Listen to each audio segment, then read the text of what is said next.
Cassie Tran was just 18 when she disappeared. A rising star in the U.S. Olympic open water swim team, she was known for her iron discipline, clean record, and an almost clinical dedication to her sport. No scandals. No drama, just hard work and quiet ambition. She grew up in San Jose, California, the daughter of Grace Liu, an ER physician, and Min Tran, a former U.S. Marine. Min raised Cassie with precision, early mornings, strict routines, relentless repetition.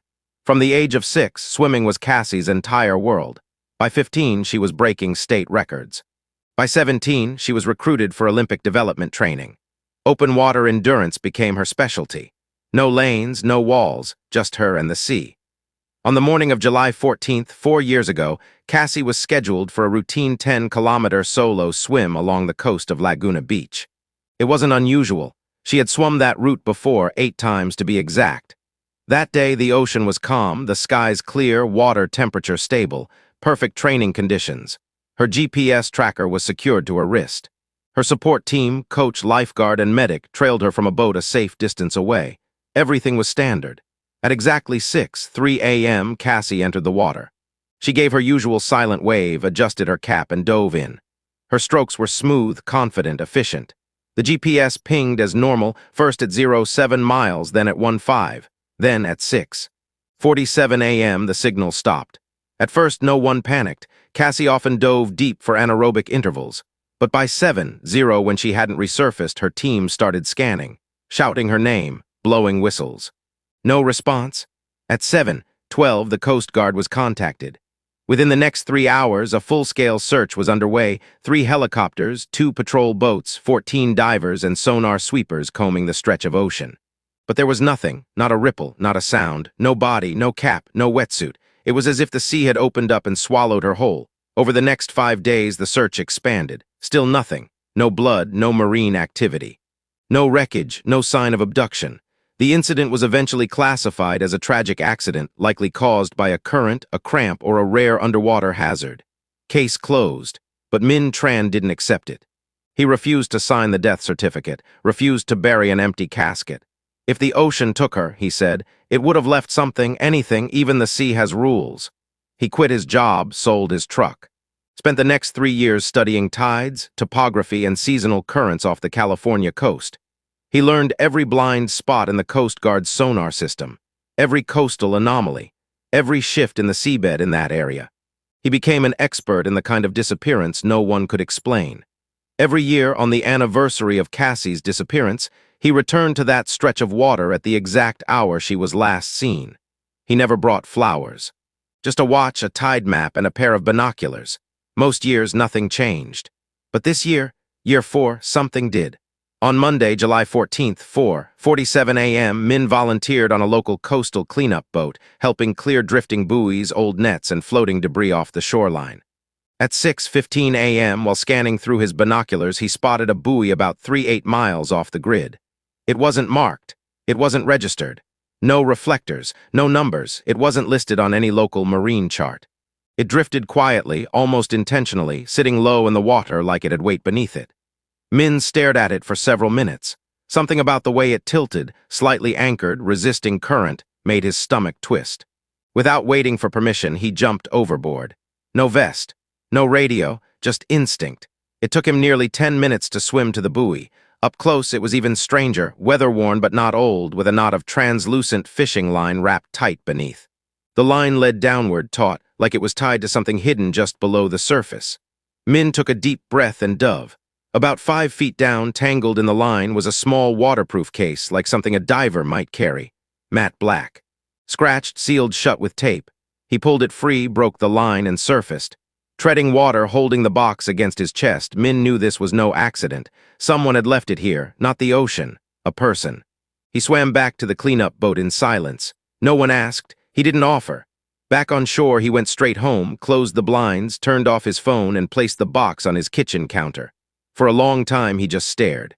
A part of him was terrified to open it, but he had to.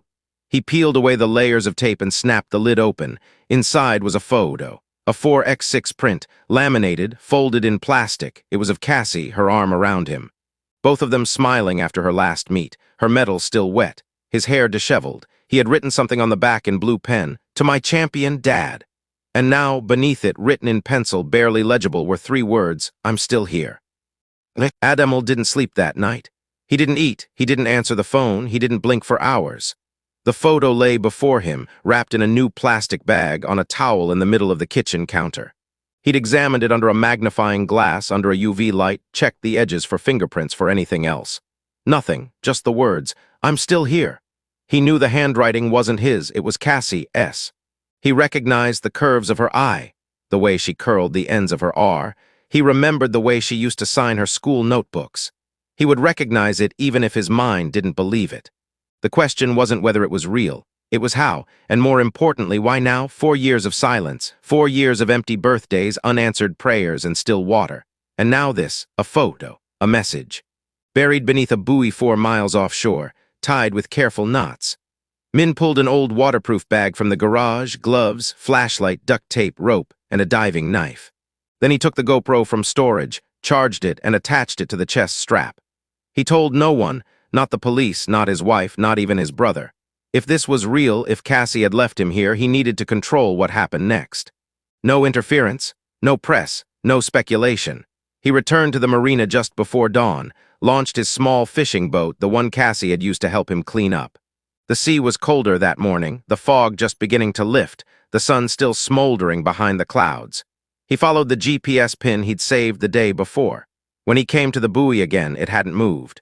It hovered low, silent, still anchored by that transparent fishing line. He turned off the engine and let the boat drift toward it. There was no one else out there, not that far. The shore was just a faint hint behind him. He lowered himself slowly into the water. His wetsuit clung to the cold. The GoPro light blinked red, recording. He ducked below the surface and followed the line, first 5 feet, then 10. At 12 feet, the line bent sharply, pulling toward a dark ledge on the ocean floor, a shelf of rock where the sand dropped off in an abrupt slope. He followed it farther. The light faded, but he could still see the outline of something stuck in a crevice. Min reached for it. It wasn't a box. It was a bag, military-style, waterproof, sealed. He yanked it free, kicking it upward and breaking the water's surface. Back on the boat, he cut the straps. Inside the bag, a water-soaked notebook, a pack of protein bars, a small, rusted compass, a laminated card with coordinates printed in faded ink, and at the bottom, wrapped in plastic, another photo. This one was different. It showed Cassie, definitely older than 18, thinner with a tan. Her eyes were alert, not afraid, alert. She stood next to a metal structure, rusted, maybe part of a buoy or a broken dock. Behind her, water. Endless water, the back of the photo. Heading to the drop, 3354 degrees N, 118, 27 degrees W, noon. Min sat still. The coordinates were real. He typed them into his phone. They pointed to a patch of ocean off Catalina Island, near a decommissioned research station, abandoned since 2011 after hurricane damage cut off access. No one used it anymore. No tourists, no shore patrols. Just sea lions and rusted platforms. Min knew, he'd walked past it before. If this was a trap, it was a good one. But something told him it wasn't flashy, it wasn't public. It was quiet, concrete, like Cassie herself. He looked at his watch, 9:42 a.m. He had just over 2 hours left. He started the engine, pointed the bow toward Catalina, and pushed the throttle forward. The notebook lay beside him, still dripping. He hadn't opened it yet. Something told him to wait, just in case. Just in case it wasn't a message, it was a journal. When Adamel reached the coordinates, the sun was high in the sky, and the sea was as smooth as a silver mirror. No boats, no helicopters, no tourists, no movement. Just the vast expanse of water and the rusted silhouette of the old Catalina research station rising from the sea like the skeleton of a forgotten ship. The platform was broken in two, the upper deck crumbling, cables dangling like seaweed. It had not been used in more than a decade, and now it lay there like a monument to abandonment, isolated, decaying, and perfect for hiding. Min turned off the engine and let the boat drift slowly. He checked the coordinates again. They were right, exactly as written. He glanced at the horizon, nothing. Then he opened his notebook. The pages were warped but still legible. Page 1. A date, day 46. Then a single sentence, the men are gone. The writing was slanted, quick, not frantic, but rough. As he flipped through, he found more entries, short, clipped, sometimes illegible. Mentions of northern buoy, low rations. Watch the tide, signal jammed. Don't trust the black boat, no fire, they see smoke. and over the phrase, "Wait for him." Adam's throat was dry, the words weren't random. They were time-stamped. They followed the tide. Whoever wrote them had been somewhere near here, maybe watched, maybe survived. The handwriting looked like Cassie's, but older, sharper, changed, no longer a girl, a survivor. Then beneath a torn corner at the back of the notebook, he found a sealed piece of paper.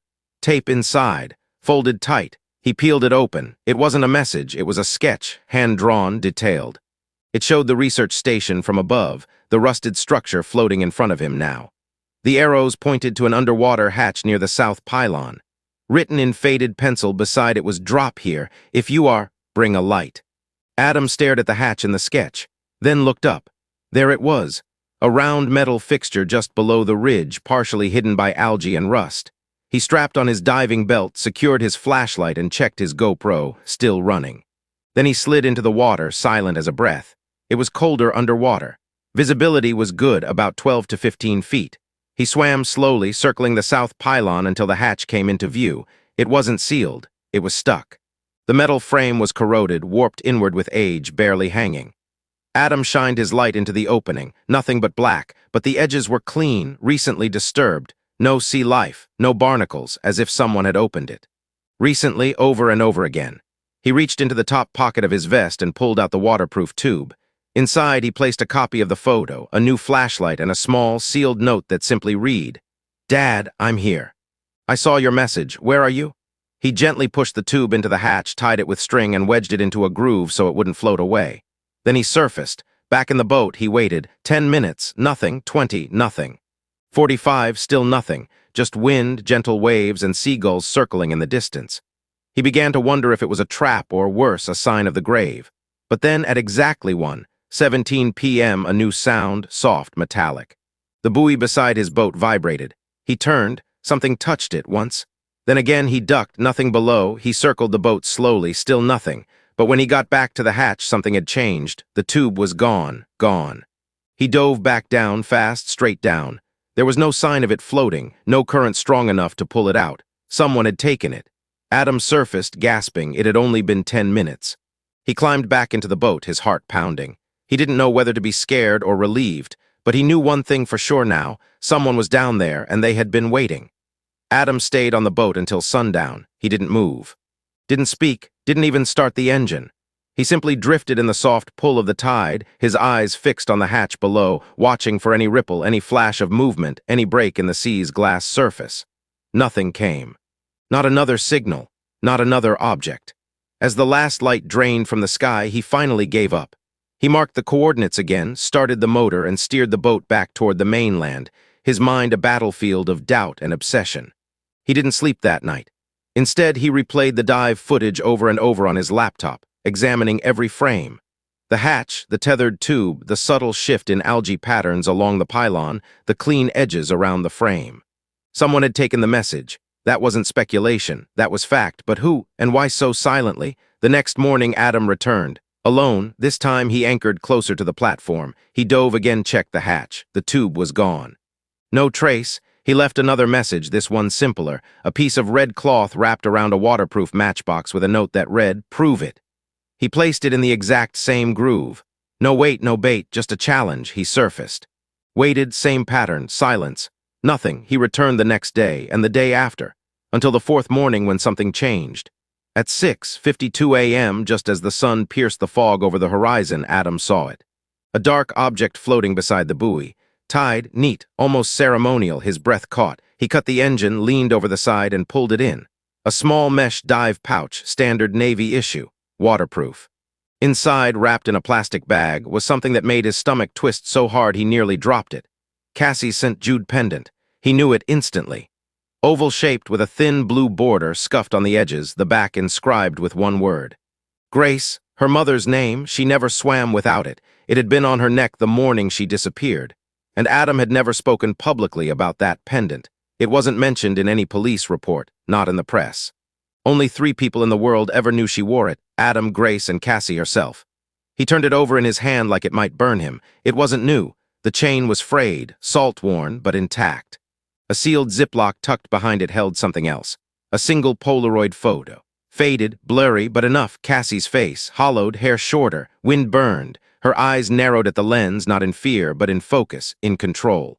Behind her, a rusted metal bulkhead, the edge of a cot, and something written in Sharpie on the wall. Not dead, not free. Adam dropped to the floor of the boat, clutching the photo with one hand, the pendant in the other, barely breathing. This wasn't a game, this wasn't trauma talking.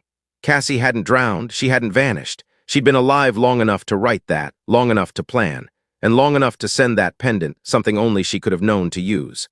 The photo hadn't been altered. He could see the camera flash reflected in her eyes. It was real, raw, taken in haste but intentionally delivered. There was no mistaking it now. Cassie was alive, somewhere, being held, watched. Possibly even trapped. And someone wanted him to know, but only just enough. A taste, not a location, not a plea for rescue, just a whisper, just a symbol. Adam wrapped the pendant around his wrist and stared out at the ocean. The coordinates weren't a fluke. The hatch wasn't abandoned. The buoy wasn't drifting. Everything, every detail had been placed for him to find. This wasn't about letting her go. It was about luring him in. And whatever came next, he knew one thing for certain. Someone out there was watching him now.